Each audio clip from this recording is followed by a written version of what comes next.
I want you to come because there's that engagement. Now, involved with that engagement is the fact that what we're really doing is having an exchange. We're exchanging ideas and sentiments. Now, usually when we think about having an exchange, we think about, okay, I'll go to the coffee shop, get myself, a coffee and a scone, right? And I pay my money and I get my stuff. It's an exchange. But that's just a market kind of exchange. Another kind of an exchange is an exchange where a congressman says to a congresswoman, hey, I'll vote for your bill if you vote for mine. And they're exchanging votes. We call that log rolling. It happens all the time. Otherwise, nothing would ever get through Congress, which maybe wouldn't be such a bad idea. But there are a lot of exchanges that happen there. But then there's also the simple exchange of having a conversation. Might be a problem. There's the simple exchange of having a conversation. We have an exchange of words. We call it that, don't we? An exchange of words. Now, sometimes there's an exchange of blows. That's not the kind of exchange I'm interested in. That's a negative kind of exchange. Human behavior within the context of exchange relationships, that's what economics is really all about. About human behavior in the context of exchange relationships. This course is being taught in the business school. An economics department at Ball State is housed within the business school, but there are universities that have departments of economics that are actually in the Division of Social Sciences. I was at Indiana Wesleyan University before I was here, and that's where my office was. It was in the Division of Social Sciences. Now right next to it was the Division of Business, so sort of like a crossover between the two, which makes good sense, actually. We want to understand how people behave when engaged in exchanges. And this class is an exchange of ideas and of information. Now, when we are involved in the community, when we're talking about exchanges of words, there are rules for the way that we talk to each other. There are certain behaviors and words that we don't use in certain contexts. There's a way that you can behave on the field of play for a sports event that is inappropriate in the classroom or at church. And there's certain different settings where different ways of talking are appropriate, but are those rules usually written down? No, they're informally recognized. We approve of somebody in the way that they're behaving. We demonstrate our approval of them and the way that they're behaving. That approbation, it's like a transfer of a thing. So we turn approval into a thing, approbation, a noun. I give you approbation when you're behaving in a way that I approve of. And we do that for each other all the time. We're constantly demonstrating approbation or disapprobation for the way that we behave. We do that in the way that we talk.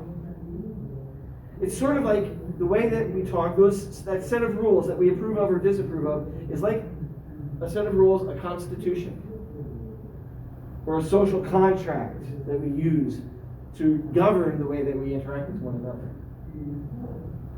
That's how we do it informally. When we move to the formal realm, when we're talking about how we're going to behave, what the rules are going to be, we often write them down. And the basic level, the most basic level of a set of rules is called the what? The Constitution. Right? The Constitution. That's the foundation for law in the United States, is the Constitution. In the class, we have a kind of a constitution, don't we? We have a syllabus. It's sort of the guidelines for how we're going to behave in the classroom. Now, a syllabus could just be imposed. I could just say, them's the rules, live by them or not. Right? I'd rather not. Now, I'm constrained in a lot of ways about what rules I have to have for the classroom by the university. You're constrained in a lot of ways as well. But within that set of constraints, there's room for play. There's room for differences. I could guide the conversation and be a dictator over the conversation, or we could all have equal voice in that conversation. If we all have equal voice in that conversation, we might call that a more egalitarian or a more democratic process, respecting the voices of everyone. As a matter of fact, you can talk about democracy being not necessarily about voting, but instead treat the idea of democracy as governance by discussion. When we think about democracy, what we're really interested in isn't, do I get to vote? What we're really interested in is, does my voice count? Am I being heard? You might not always get what you want, but you at least want to be heard. There's another thing that we do with democracy, or that is often allowed within a democracy. It's called exit. So we have voice, and then we have exit. What does it mean to exit? It means to move. Right? Suppose you live in Fishers, but the property taxes are getting too high because, Eagleton, right? You can exercise voice. Be like, you know what, the taxes here are too damn high. I'm going to move. Where? Somewhere the taxes are lower, maybe Muncie. Okay? Where the property values are lower anyway, so you pay less in taxes. How many people are hurrying to move from Fishers to Muncie? Then it's worth it to them to stay. Are you with me? So we have both voice and exit. Now for this class, you can exit. Right? That's always the opportunity. You can switch sections, or you can decide I'm going to take it some other semester when Snow isn't teaching it. That's fine. I'm okay with that. I understand it. It's democratic to remain open like that. We'll come in a minute to an assignment on Canvas where you have the opportunity to propose an amendment to the syllabus, because I want it to be a democratic process, because that's really kind of one of the most central ideas that I'm trying to communicate in this class.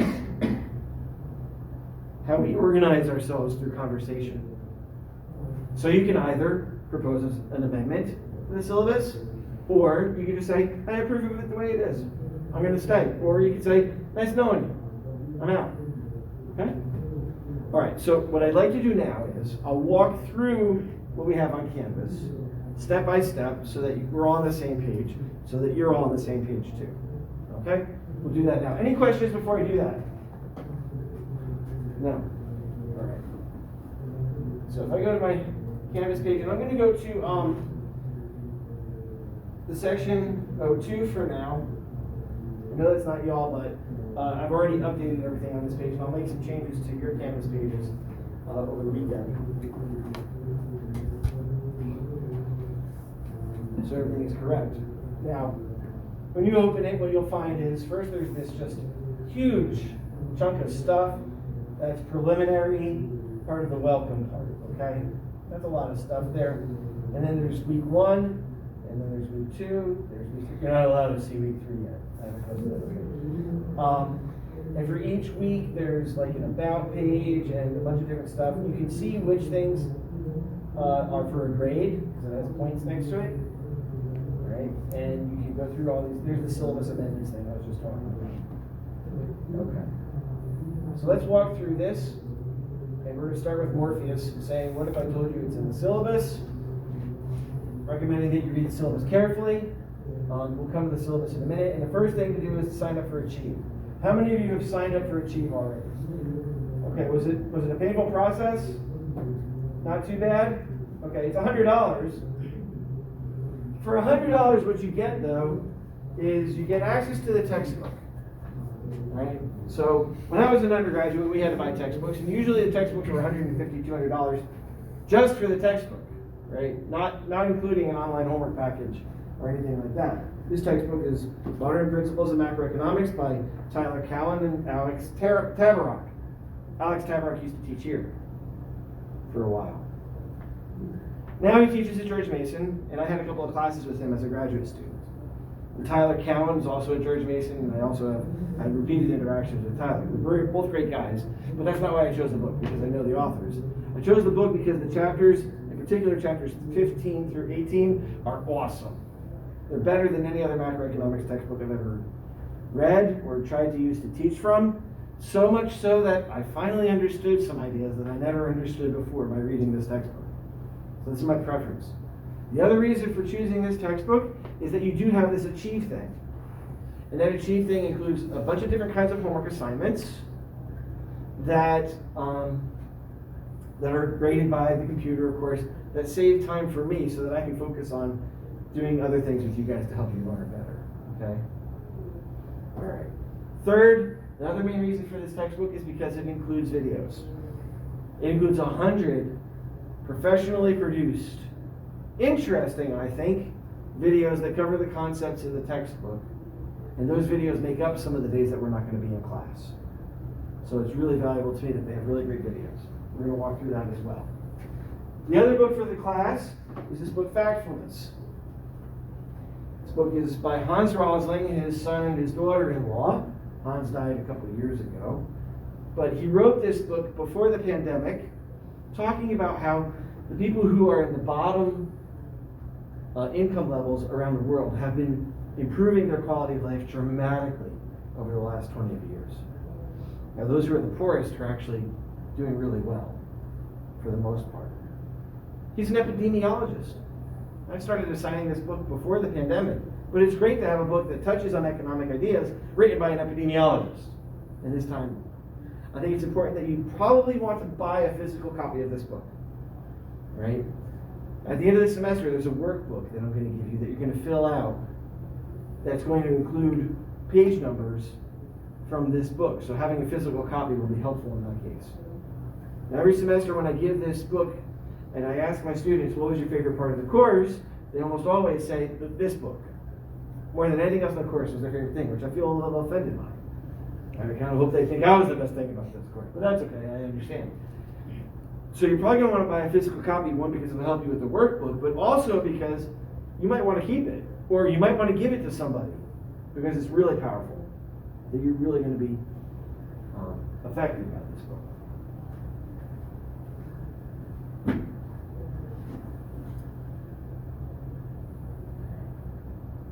Some other resources available to you for learning economics.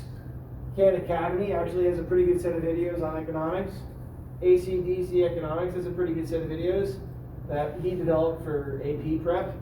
So they're targeted at high school students, but he covers almost all the material. Then ECON202 is a podcast that I listen to. I've been listening to it pretty much every week since 2006. Great bunch of podcasts talking about economic ideas. There are also other podcasts. Planet Money by NPR is very good. Freakonomics is pretty good. There's others. My Twitter handle is here. You can look at it there. I got my PhD at Mason. My dissertation was How to Talk, Richard Wakely, The Constitutional Conversation, Informal Groups, and Reform. So an economics dissertation called How to Talk. That's weird, right? But that's why the things that I talked about earlier are so important to me. I previously worked at the International Trade Commission, doing statistical analysis there, and then I worked at a consulting firm for 3 years, and we handled lawsuits that sometimes were for billions and billions of dollars. So high-powered stuff, some opportunities in economics that are very interesting, powerful. I taught at Mason, I taught at Marymount, I taught at Indiana Wesleyan University. Before that, I taught at high school. Before that, I taught at middle school. I've been teaching since '97. So I'm not new at this. Then there's some other information about me here.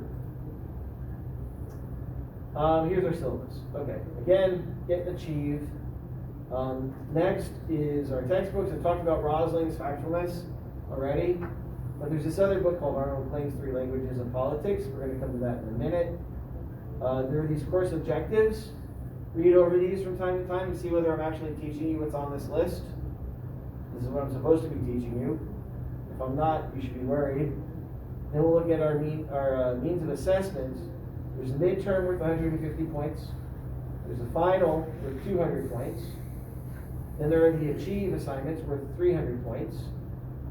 Okay, there's some help to sign up for Achieve here if you have problems. Okay. With Achieve, you have to turn things on time. Okay. Also, if you need help with an assignment, I'm not going to help you on the day that it's due. All right. That's supposed to give you an incentive to get it done a little bit earlier. First of all, everything is due on Sunday night, and I'm just not trying to help people with economics on Sunday night. I got other things going on. All right. Mostly just preparing for the next week. But then also, it's not appropriate for you to ask for help on the day that something's due. There are different kinds of assignments on Achieve, and I'll talk more about that in a minute. There are in-class quizzes, so we're going to do one of these today. And the way we'll do that is you'll take out a piece of paper and your phone, you'll draw a graph or answer a question, you'll take a picture of it, and you'll post it to Canvas on the correct page, and I'll grade it. Then there are Canvas content quizzes. These quizzes cover all the extra stuff that I put on Canvas that's not on Achieve. Right, so there's extra readings, extra videos, and to hold you accountable for doing that work, I've created little quizzes where you write short answers to questions that prove that you did the work. Then there are short projects. There's 6 of these. Each of them is worth 40 points. I'll drop the lowest grade. Now these short projects are worth 40 points each. That means you should probably spend about 4 hours working on it. Okay.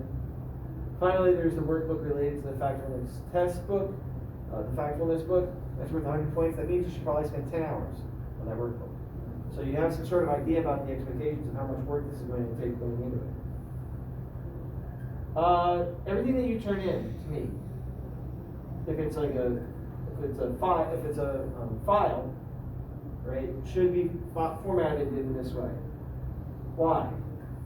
Because when I get 100 assignments received, I can download them all, and if they're all formatted correctly, they will automatically sort themselves in a way that's very easy for me to find your particular assignment. This is good practice going into business. There's going to be thousands of files flying all over the place in business.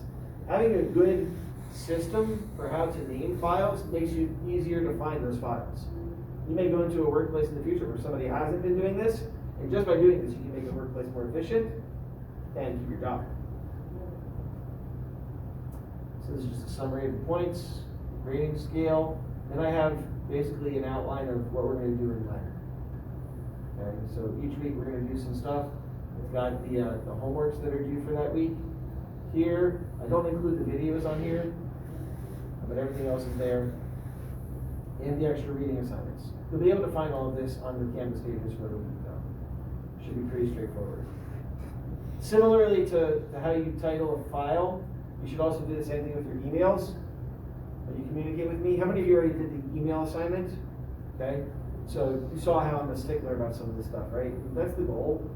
Behind that assignment is just so that we get into the practice of this. Again, in business, you know, formatting an email nicely really makes a big difference. And as you send out job applications, if you have practice being professional in these ways, it'll help you.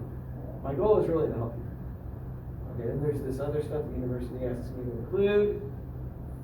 Then there's a list called Course Philosophy. This is just a set of quotes from economists or philosophers that I think are interesting and that communicate to you my attitude towards all of these things. So you understand me better by reading these. Then there is a set of ideas about how to have success in economics. This is just something you might want to read and consider to do well in the class. All right, for Achieve, there are 6 kinds of assignments. Here's what I recommend, okay? Down at the bottom here is strategy. The best way to do this is, before I talk about a chapter in class, watch the Marginal Revolution Universities. Watch them Sunday night or the week before.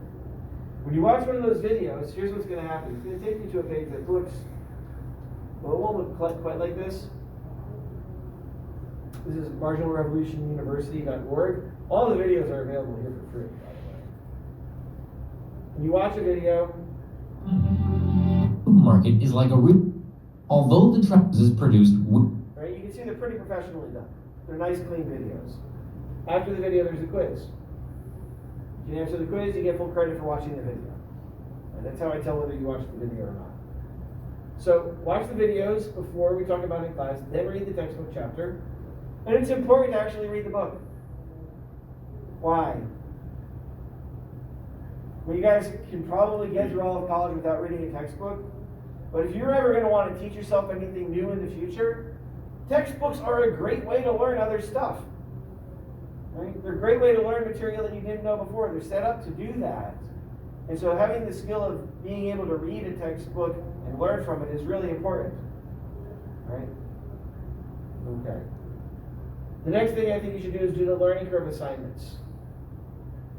Now, when you open the learning curve assignments, you'll have the option of opening the textbook next to it. And the learning curve assignment will take you to the page that the question is about. So you'll be able to check your understanding by referring back to the book while doing the quiz.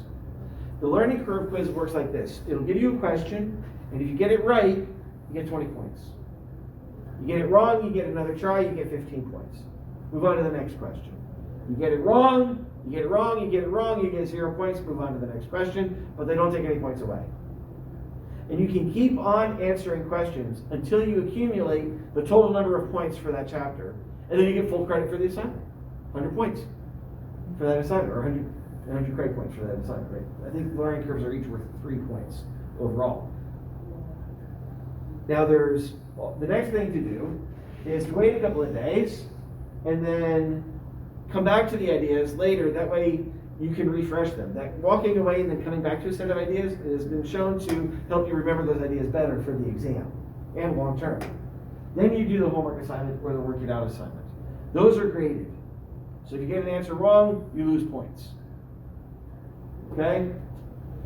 Now here's the thing though. I think it's possible to earn a total of something like 340 points on these assignments, but it's out of 300.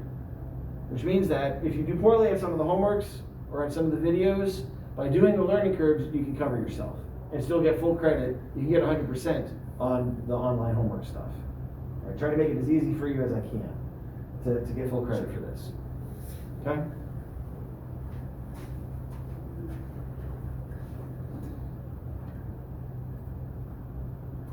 Here's Arnold Kling's book called The 3 Languages of Politics.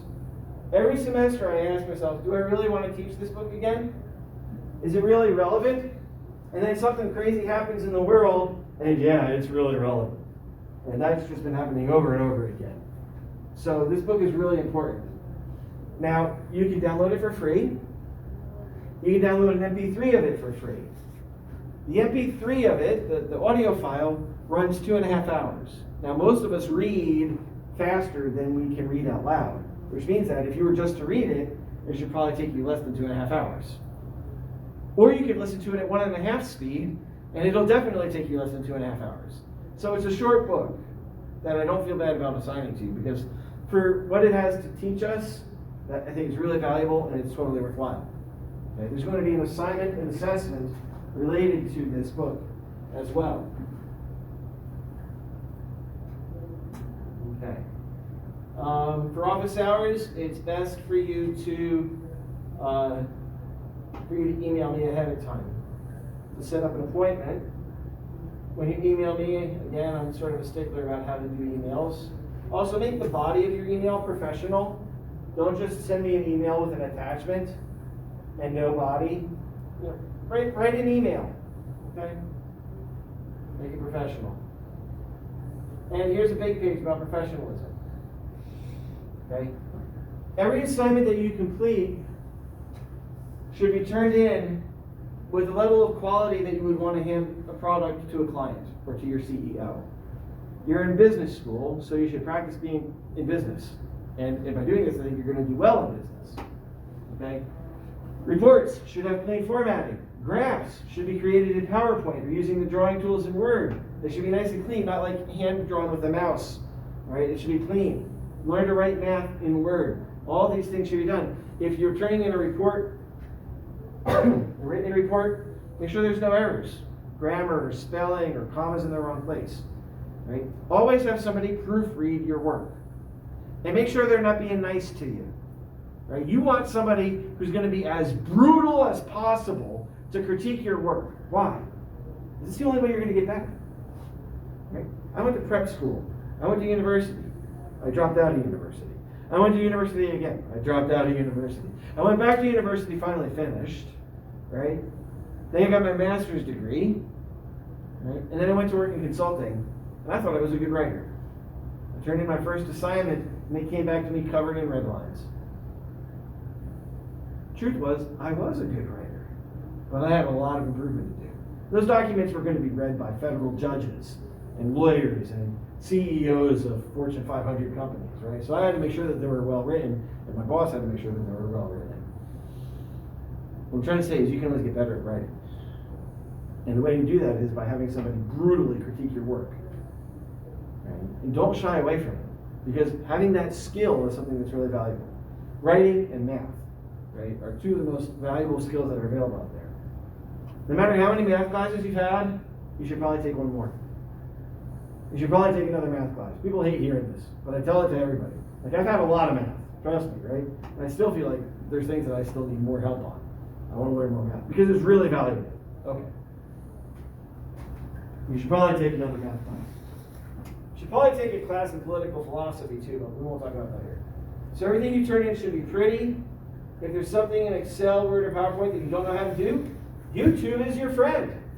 Every semester, somebody turns in an assignment. They're like, I don't know how to do this. What, did you YouTube it? For example, if you don't know how to draw a graphic PowerPoint, there's a YouTube for that. It took me 3 minutes to find this YouTube video when somebody told me they didn't know how to do it. Okay, look it up. This is all just policies from the university.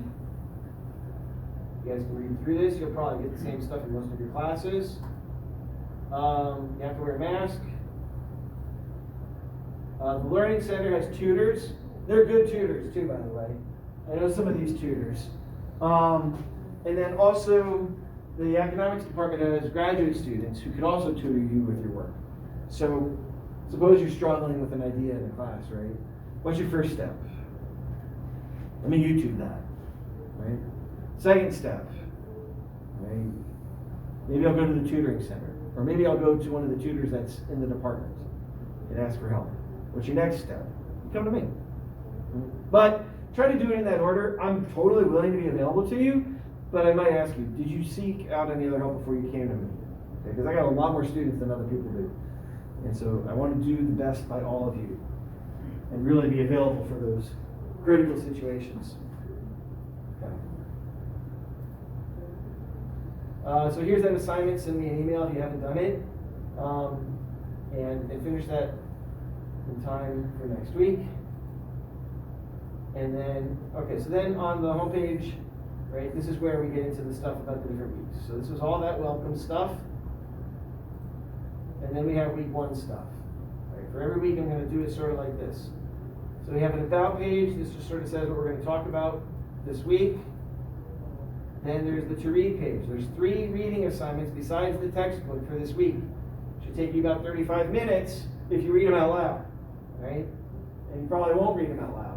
So it should take you less time than that. But make sure you do these readings. Then there's the to watch page. So there's 1 video to watch on Achieve this week. And there are these lectures that I recorded. I recorded these last fall, but they're still applying to the content for this week. So make sure you watch these again. You can speed these up to double time if you want to. When you open these, they'll open in YouTube. Right? And you can go to my channel. And you can go to playlists and find all the other videos for this semester. Now, I haven't moved the videos from fall to spring, but it's mostly going to be the same videos. Okay? So you can get way ahead if you want to. There's a ton of videos here. Okay. Then there's also this iPencil video that I think you should watch. These are extra. Anything I put after extra, it's just that. It's extra. Which means that it's not required to do all the class, but it's interesting. It might be interesting to you. It might give you ideas of future things to do. So every week there's going to be this Canvas content quiz. I told you about that. Then there's this About You video. So similar to the send me an email assignment. By the way, that send me an email assignment, what you're going to do is you're going to take a photo of yourself and put it onto a Word document, which you're going to save using the correct file formatting for saving Word documents. Then you're going to attach that Word document to an email that you write in a professional manner, and the subject line is going to be according to what I've asked you to do. Then you're going to email it to me, and there's a question that I ask in there. When you email it to me, I'll email you back a code word that you put into the assignment on Canvas, so you get full credit for having done that. Similarly, for this video, you're going to record a short video of yourself, just sort of about you. Short video, but make it professional. Right? If you've got a pet, the pet can be in the video. I'm okay with that. Right? and then you'll post it to Canvas. And the goal behind this is that there's a bigger assignment later on in the semester where you have to make a video, and I just want to make sure we get all the technical difficulties out of the way now so we don't have to worry about them then. Does that make sense? This is just practice.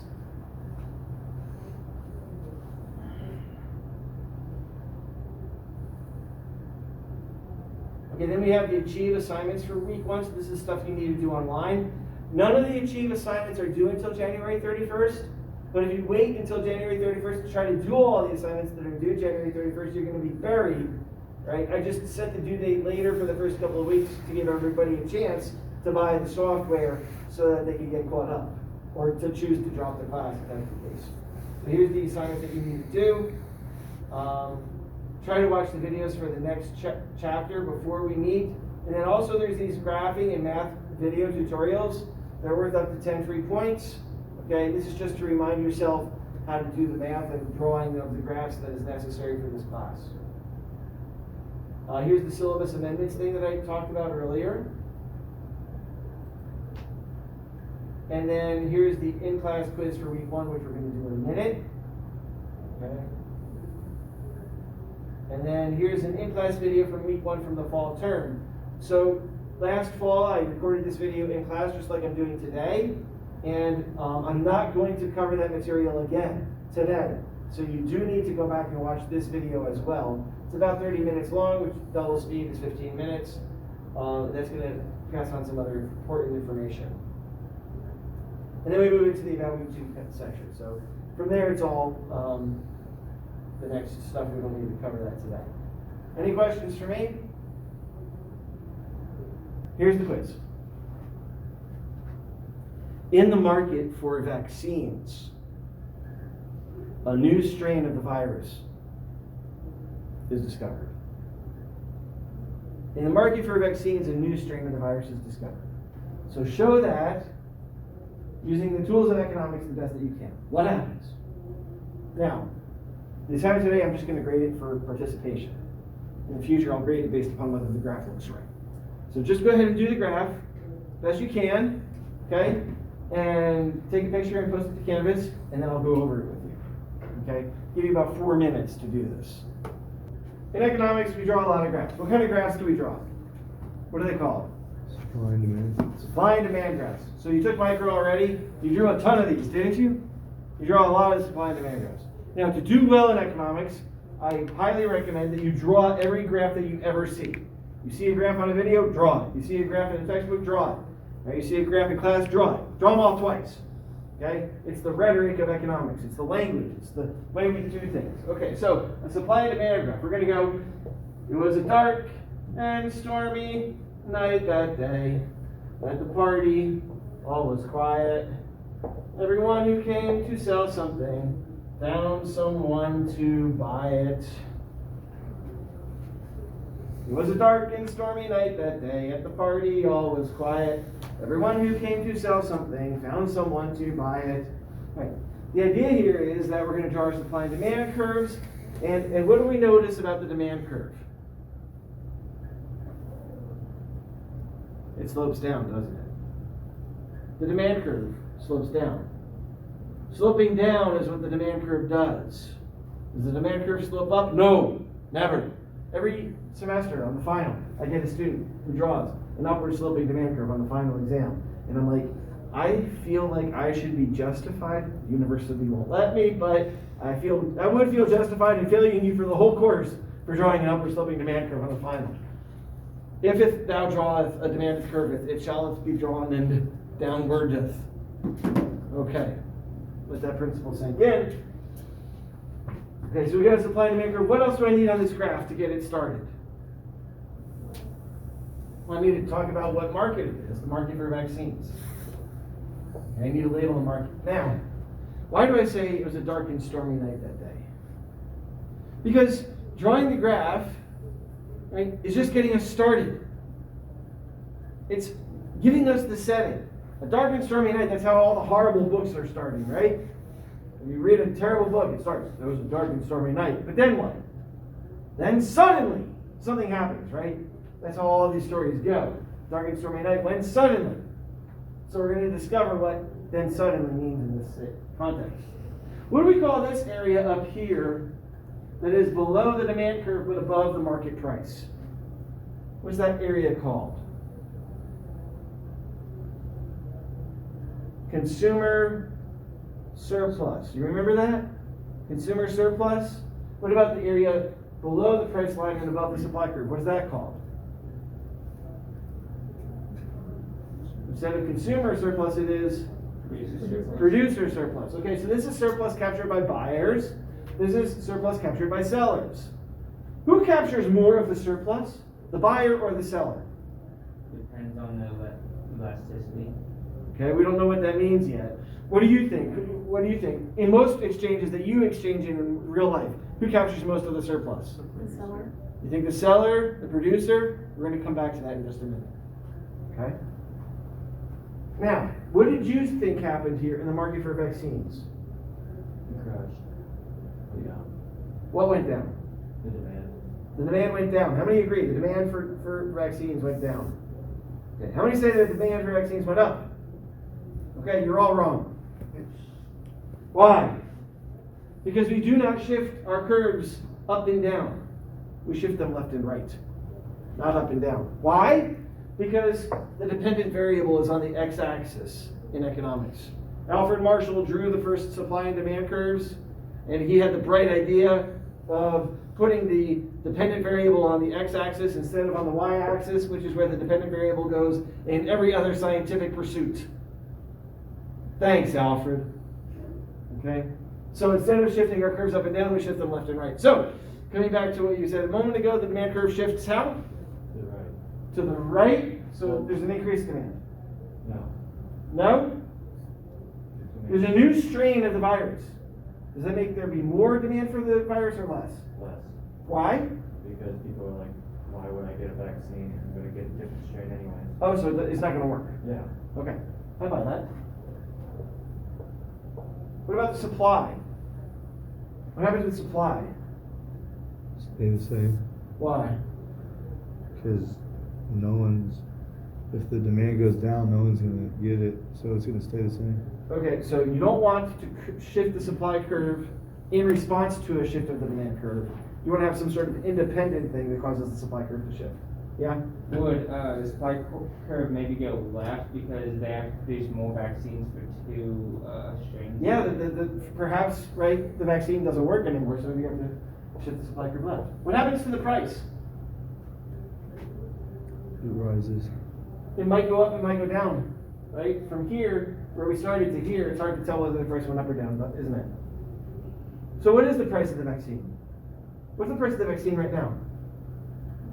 You don't know? Anybody know what the price of the vaccine is right now? If you wanted to go get the vaccine, how much would you have to pay for it? Is it free? It's free, right? Free to who? Because there ain't no such thing as a free lunch, is there? Tan Staffel. There ain't no such thing as a free lunch. Tan Staffel. There ain't no such thing as a free lunch. Somebody's paying for it. Who's paying for the vaccine? Taxpayers. Taxpayers. Who's taxpayers? We are. Well, what's the difference between paying taxes that then go to pay for a vaccine compared to just going and buying a vaccine? If you don't want the vaccine, you're still paying for it. You don't want the vaccine, you're still paying for it. Or how about the other way around? What's the other way to think about that? You can't afford the vaccine, you can still get it. Right? So maybe the reason we are not using the price mechanism to allocate who gets vaccines is because we want people who otherwise might not get it to get it. Are you with me? Is that the right thing to do? Should we be doing it that way? Ah, should. I just took a should in the classroom. Right? We don't as a normative type of statement. It's about what's or is's. Right? So we want to focus on is's rather than what's. We want to not use normative statements. We want to use positive statements. We don't understand the correct causal relationship among factors in the real world to talk about them. Am I out of time? No, I got a few minutes. Okay. The answer is I don't know what's going on here. And I can't know because we're not using the price mechanism. And what if I wanted a vaccine? I'd be willing to pay $200 for a vaccine right now. Because I gotta be around all of y'all. Well, not all of y'all, kids in my other classes, right? I gotta be around them. So I'd be willing to pay for a vaccine.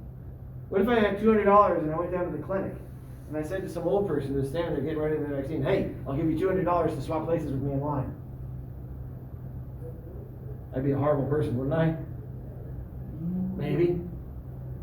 We want them to get the vaccine because they're more at risk for dying, aren't they? Okay? So we have intentionally said we're not going to use the price mechanism in this context. But if we were using the price mechanism, that might create more of an incentive for companies to produce more of the vaccine. Which is more important? Appropriately allocating who gets the vaccine or getting a lot of vaccine created? It's a normative question. There's no solutions there, though. There's only trade-offs. There's no solutions, there's only trade-offs. I told you we were going to talk about the surpluses. And I've only got a couple of minutes, but if you can bear with me an extra minute or two, this should work out okay. Can you give me a couple of extra minutes? Okay. You got a smartphone there, don't you? Yep. What kind of phone is it? iPhone. An iPhone. Okay. Do you guys remember the old Motorola Razr flip phones? You guys remember those phones? Right? Those were the bomb! Back when people used to say that things were the bomb! How much did people pay? How much was a brand new Motorola Razr when they first came out? $35. Sorry?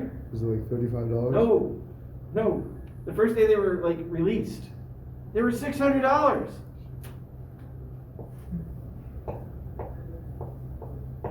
And people snatched them up like crazy. People were willing to pay $600 for an old Motorola Razr flip phone.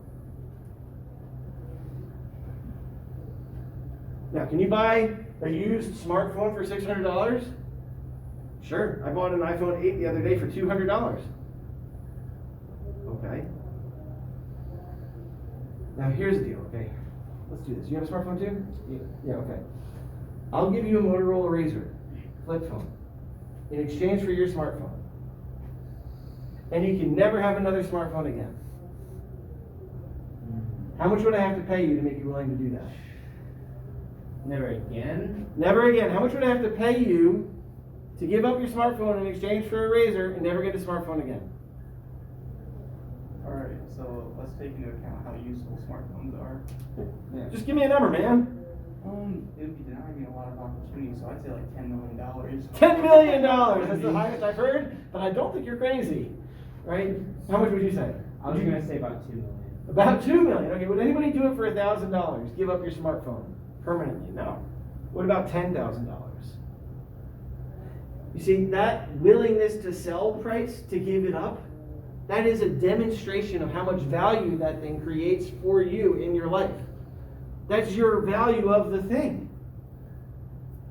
So if your value were $10,000 for the smartphone, but you only had to pay $600 to get it, what do we call the rest?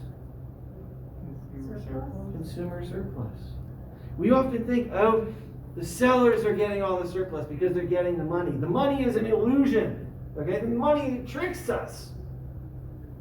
The real value is being captured by consumers. Because we don't have to pay that in order to get it. And we can still get that without having to pay for it. Are you with me? In almost every exchange that you're involved in the marketplace, the consumers are capturing the vast majority of the surplus from that exchange. Huge amounts of surplus, but you're not having to pay for it. How many of you eat canned green beans? Okay. When do you eat canned green beans? Usually one day a year on Thanksgiving, right?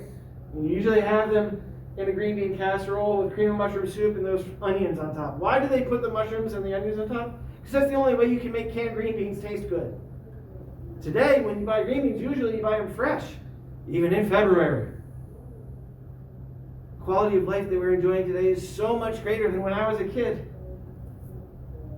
That surplus, right? We don't have to pay that much more for it. In almost every area of your life, prices have actually gone down because productivity has improved.